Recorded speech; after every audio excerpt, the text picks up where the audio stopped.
Hi, this is Neil Friedman from Northampton Nutrition Centre. Been a while since I put up a video blog, and I just saw an interesting little study which kind of hit home for me, and I thought I'd share the information. So, as you can see what I've got on the screen there, I've titled this, "Can Too Much Information from Our Tech Prevent Us from Achieving Our Weight Loss Goals?" And I think I need to put a disclaimer up front there that I am a bit of a techie when it comes to food and fitness tech. So there's the Fitbit on my arm. Counting my steps and tracking my exercise, etc.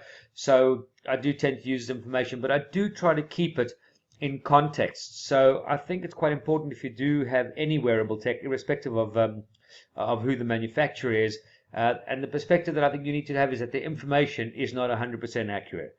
What I do say, and the reason I wear mine and I like mine, is the information is 100% accurate to itself.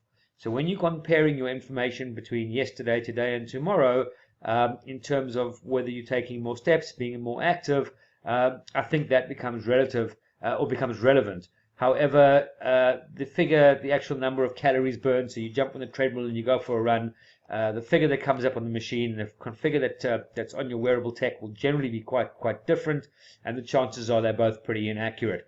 So understand that with most of this technology, it is accurate against itself, but not necessarily accurate. So why is that relevant, and what's it going to do with the study? So the particular study in question was done by the people on the screen there, and it was titled License to Eat. All right.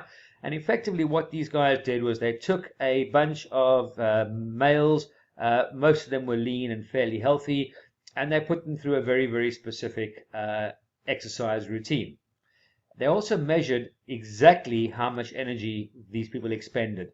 So I think, if I remember, I don't have the information in front of me, but I think they said something about 50 calories or something was expended in energy. However, after the routine, each group were given a different figure as to how much they were told they had expended.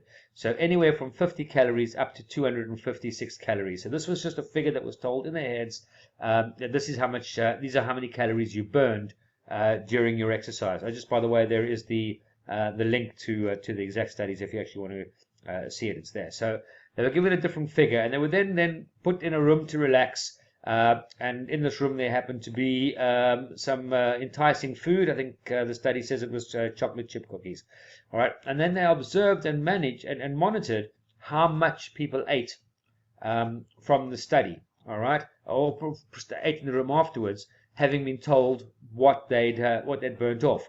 And what they had observed was the more energy that they believed that they had expended, the more biscuits they ate afterwards.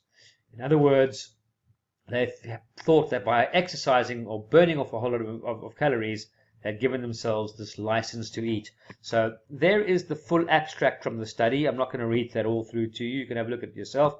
I'm just going to concentrate on the bottom paragraph, and in fact we can actually focus on the very last line of the bottom paragraph, which reads, "The findings of the current study suggest that the provision of energy expenditure information, e.g. through mobile device applications, could be counterproductive to healthy weight management." All right. So if you go on the treadmill and you do a half-an-hour run, and the treadmill tells you you've burnt off 256 calories, you are more likely to go out and eat 256 or 260 calories, whatever it might be, of unnecessary energy intake afterwards, believing that you'd burnt that off. And of course, if the information being supplied is not accurate, and in most cases it isn't, then of course that's going to be counterproductive. But not just counterproductive because the information is inaccurate, but also because if weight loss is the goal, then even if you do burn off 250 calories on the treadmill, you don't really want to go off the treadmill and eat 250 calories just to break even, because then you're not going to achieve your goals.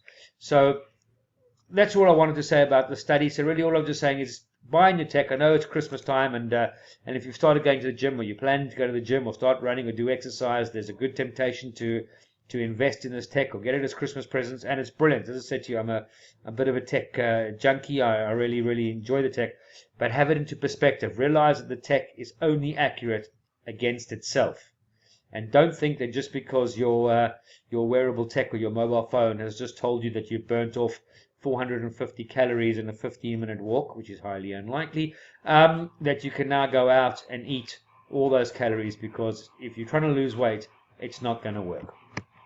This is Neil Friedman from Northampton Nutrition Centre.